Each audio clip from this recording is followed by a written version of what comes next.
হৈ আছে কোনো ৰাইজৰ পৰা কোনো চৰকাৰৰ পৰা আমাক এতিয়ালৈও আমাৰ ৰিয়েকশ্যন লোৱা নাই।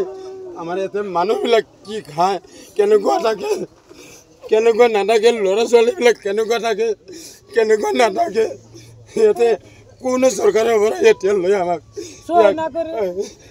সহায় নকৰে। পুলিচ প্ৰশাসন আজিও এনেকুৱা কৰি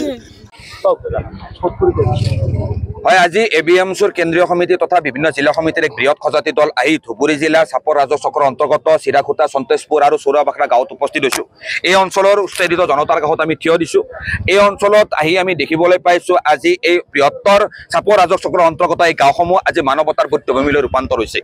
একমাত্ৰ আম্বানীক এই মাটিসমূহ হস্তান্তৰ কৰিবলৈ এই অঞ্চলত দশক দশক ধৰি বসবাস কৰি থকা এই গৰাখহনীয়া পীড়িত মানুহখিনিক কোনো ধৰণৰ পুনৰ সংস্থাপন, ক্ষতিপূৰণ কোনো ধৰণৰ বিশ্বাসত নোলোৱাকৈ হিমন্ত বিশ্ব শৰ্মা ডাঙৰীয়া নেতৃত্বাধীন অসম চৰকাৰখনে অমানৱীয়ভাৱে, দানৱীয়ভাৱে, অবৈধভাৱে মহামান্য উচ্চতম ন্যায়ালয়ৰ বিভিন্ন নিৰ্দেশনা সম্পূৰ্ণভাৱে ভায়োলেট কৰি ইয়াত বলপূৰ্বক উচ্ছেদ চলাইছে, ফ'ৰ্চফুল এভিকশ্যন চলাইছে। আৰু এই উচ্ছেদৰ আমি তীব্ৰ বিৰোধিতা কৰিছোঁ, কাৰণ এই মানুহখিনি এই অঞ্চলত ভূমি পট্টা পোৱাৰ বাবে যোগ্য।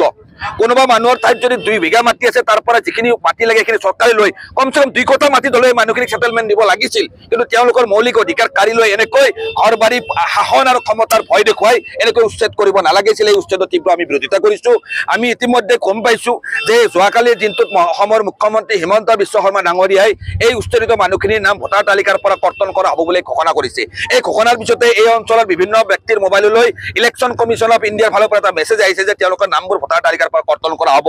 পিপল ৰিপ্ৰেজেণ্টেশ্যন এক্ট 1950 ছেকশ্যন 19 অনুসৰি কোনো কাৰণতে এই মানুহখিনি ভোটাৰ তালিকাৰ পৰা তেনেকৈ নাম কৰ্তন কৰিব নোৱাৰে। এওঁলোকক ইয়াৰ পৰা ঘৰহে ভাঙি দিয়া হৈছে। এই মানুহখিনি এতিয়াও এই অঞ্চলৰ পাৰ্মানেণ্ট ৰেচিডেণ্ট, তেওঁলোকে এতিয়াও ইয়াত বসবাস কৰি আছে। তেওঁলোকে ভাড়া ঘৰত থাকিলেও এই অঞ্চলত ভোটাধিকাৰ, তেওঁলোকৰ ভোটাৰ তালিকাত নাম থকাৰ অধিকাৰ আছে। এই অধিকাৰ আজি আমি গম পাইছোঁ যে ইলেকশ্যন কমিশ্যন অফ ইণ্ডিয়াই বিজেপিৰ নীতি মতে, বিজেপিৰ চোতলতি মতে কাঢ়ি লৈ যাব বিচাৰিছে। এই ব্যৱস্থা বন্ধ হ'ব লাগে। এই মানুহখিনিক য'ত বয়েজেৰ আলগা বিৰচিং জাৰুৱা সমষ্টি অৰ্থাৎ আজিৰ যিটো বিলাচীপাৰা সমষ্টিৰ পৰা তেওঁলোকক ট্ৰেন্সফাৰ কৰি য'ত বিৰচিং জাৰুৱা সমষ্টিৰ যিটো আপোনাৰ বয়েজেৰ আলগাত তেওঁলোকক বিকল্প ভূমি দিয়াৰ কথা চৰকাৰে কৈছে। আপোনালোক সংবাদ মাধ্যমৰ ব্যক্তিসকলে আপোনালোকেও জানে যে সেই মাটিখিনিত মানে মানৱ জীৱনৰ উপযোগী মাটি নহয়। সেই মাটিখিনিত ইয়াৰ পৰা পৰিয়ালসমূহ গৈ তাত বসবাস কৰাৰ কোনো পৰিৱেশ নাই। এয়া ব্ৰহ্মপুত্ৰৰ মাজৰ এটা পৰিত্যক্ত অঞ্চল। সেই অঞ্চলত কেনেকৈ এই অঞ্চলৰ মানুহে গৈ বসবাস কৰিব পাৰিব? কাৰণ এই মানুহখিনি ভূমিহীন মানুহ। Right to shelter constitutional guarantee হয়, and the government is duty bound to provide shelter and land to every landless and shelterless family of the India. কিন্তু তেওঁলোকে কি কৰিছে আজি চিলেক্টিভলি আৰ্টিকেল 14 ইকুৱেলিটি বিফৰ ল বাছি বাছি এই BTCৰ বিলাচীপাৰাৰ এই সংখ্যালঘু মুছলমান মানুহখিনিক উচ্ছেদ কৰিছে। আৰু এই উচ্ছেদৰ আমি ABMCৰ বিৰোধিতা কৰিছোঁ আৰু পুনৰ সংস্থাপনৰ দাবী উত্থাপন কৰিছোঁ। আজি এই অঞ্চলটোত আজি ধুবুৰী ফুলবাৰী দলং হৈ আছে। ইয়াত ভাৰতৰ ভূতত্ব বিভাগে ইয়াত বিভিন্ন খনিজ সম্পদৰ মানে হেৰি পাইছে, খনিজ সম্পদৰ তথ্য পাইছে। এই বৃহত্তৰ অঞ্চলত খনিজ সম্পদ আছে। তো ইয়াৰ মাটিখিনি আজিৰ তাৰিখত পুঁজিপতিৰ লক্ষ্য হৈ পৰিছে। ধৰ্মীয় সংখ্যালঘু মুছলমানৰ অধিকাৰক বুলডোজাৰেৰে মহতিয়াই লৈ গৈ সেই মাটিসমূহ আজি পুঁজিপতিক গতাই দিবলৈ চেষ্টা কৰিছে। এই তাপবিদ্যুৎ প্ৰকল্প কোকৰাঝাৰত স্থাপন কৰিবলৈ চৰকাৰ আগবাঢ়িছিল। সেই অঞ্চলৰ ৰাইজে প্ৰতিৰোধ সংগ্ৰাম জৰিয়তে প্ৰতিবাদ সাব্যস্ত কৰিছিল আৰু তেতিয়া এই তাপবিদ্যুৎ প্ৰকল্প আজি ধুবুৰীলৈকে লৈ আহিল। তো এনেকৈ সংখ্যালঘু মুছলমান, ভূমিহীন, গৃহহাৰা এই মানুহখিনি নিষ্পেষিত মানুহৰ ঘৰৰ ওপৰেৰে বুলডোজাৰ চলাই কি উন্নয়ন চৰকাৰখনে কৰিব বিচাৰিছে সেই প্ৰশ্ন হিমন্ত বিশ্ব শৰ্মা ডাঙৰীয়াৰ ওচৰত উত্থাপন কৰিছোঁ। আমি ABMCয়ে এই উচ্ছেদিত মানুহখিনিৰ ওপৰত আজি ইয়াৰ স্থানীয় আৰক্ষীয়ে যি জোৰ জুলুম চলাই আছে, প্লাষ্টিকৰ তলত তেওঁলোক বসবাস কৰি আছে, তথাপি তেওঁলোকৰ ওপৰত জোৰ জুলুম চলাই আছে। আমাৰ চকুৰ সন্মুখত জোৰ জুলুম কৰাৰ চেষ্টা অসম আৰক্ষীয়ে চলাইছে, আমি দেখিবলৈ পাইছোঁ। আমি অহাৰ লগে লগে তেওঁলোকে কিছু বন্ধ কৰিছে। কিন্তু আমি স্পষ্টকৈ কৈছোঁ যে জনহিত জনসেৱাৰ্থে অসম আৰক্ষীৰ যি শ্লোগান, সেই শ্লোগান বৈষম্যমূলকভাৱে আজি মুছলমানসকলৰ সৈতে তেওঁলোকে ব্যৱহাৰ কৰা নাই।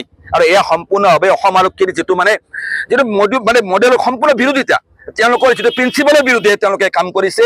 আৰু অসম আৰক্ষীক আমি দাবী জনাইছোঁ কোনো কাৰণতে যাতে এই নিষ্পেষিত অত্যাচাৰিত মানুহখিনিৰ লগত যাতে আৰু অধিক অন্যায় কৰা নহয়। আমি এই মানুহখিনিক চাপৰ ৰাজহ চক্ৰৰ অন্তৰ্গত যিকোনো উপযুক্ত ভূমিত ব্যাধি পট্টা সহ পুনৰ সংস্থাপনৰ ব্যৱস্থা কৰিবলৈ অসমৰ মুখ্যমন্ত্ৰী ডক্টৰ হিমন্ত বিশ্ব শৰ্মা ডাঙৰীয়াৰ দাবী উত্থাপন কৰিছোঁ।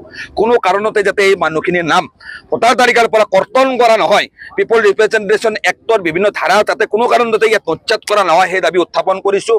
এই অঞ্চলৰ ৰাইজৰ সৈতে কোনো কাৰণতে যাতে আৰক্ষীয়ে দুৰ্ব্যৱহাৰ নকৰে। এইসকল ভাৰতৰ গৌৰৱী ভাৰতীয় নাগৰিক, এইসকল ব্যক্তিৰ নিৰাপত্তাৰ দায়িত্ব অসম আৰক্ষীৰ। তেওঁলোকে যাতে এইসকল মানুহৰ কাৰণে ভাবুকিৰ কাৰণ হৈ নপৰে সেই কথাও আজি আমি সংবাদ মাধ্যমৰ জৰিয়তে উত্থাপন কৰিছো। প্ৰথম কথা এইটোৱেই যে এই উচ্ছেদৰ ABMCৰ বিৰোধিতা কৰিছো, সম্পূৰ্ণভাৱে পুনৰ সংস্থাপনৰ ব্যৱস্থা কৰিব লাগিব আৰু আগন্তুক দিনতে উচ্ছেদ বন্ধ হ'ব লাগিব। এই চৌৰাবাখৰা, চিৰাকুটা আৰু সন্তোষপুৰ উচ্ছেদিত ৰাইজৰ কাষত আমি থিয় হৈছো। 21 জুলাই তাৰিখে সংসদৰ বৰ্ষাকালীন অধিৱেশনৰ প্ৰথম দিনাই এই জনগণৰ এই অত্যাচাৰিত ৰাইজৰ অধিকাৰৰ সংগ্ৰামখন আমি নতুন দিল্লীৰ যন্তৰ মন্তৰলৈকে লৈ যাম। যেতিয়ালৈকে অন্যায় চলিব তেতিয়ালৈকে সাধ্য অনুসাৰে ABMCৰ গণতান্ত্ৰিক প্ৰতিবাদ আমি আগবঢ়াই লৈ যাম।